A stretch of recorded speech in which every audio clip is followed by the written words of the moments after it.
As a part of extra security measures taken up by Bishnupur District Police, a combined team of the same District Police conducted a massive cordon and search operation in Kabo Wakching area of Bishnupur early this morning.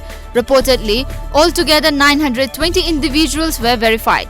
Corps picked up 5 individuals including 3 bailout. They were later handed over to Nambol Police Station for further verification.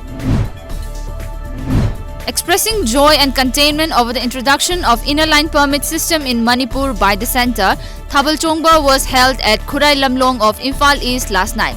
Several youngsters took part in the celebration.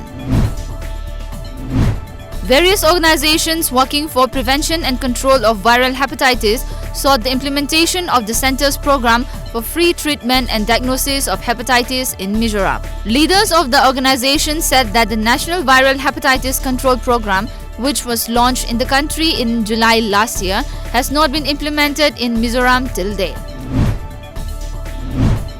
After facing flack on social media for remaining silent on Citizenship Amendment Bill, a section of artists of Assam yesterday took to streets against the bill. They also pledged that they would not take part in government programs till the contentious CAB was scrapped. Indian-American economist Abhijit Binayak Banerjee received the Nobel Prize in Economics in Sweden along with his wife Esther Duflo and colleague Michael Kramer. The trio was conferred with the honor for detailed research on the subject of experimental approach to alleviating global poverty.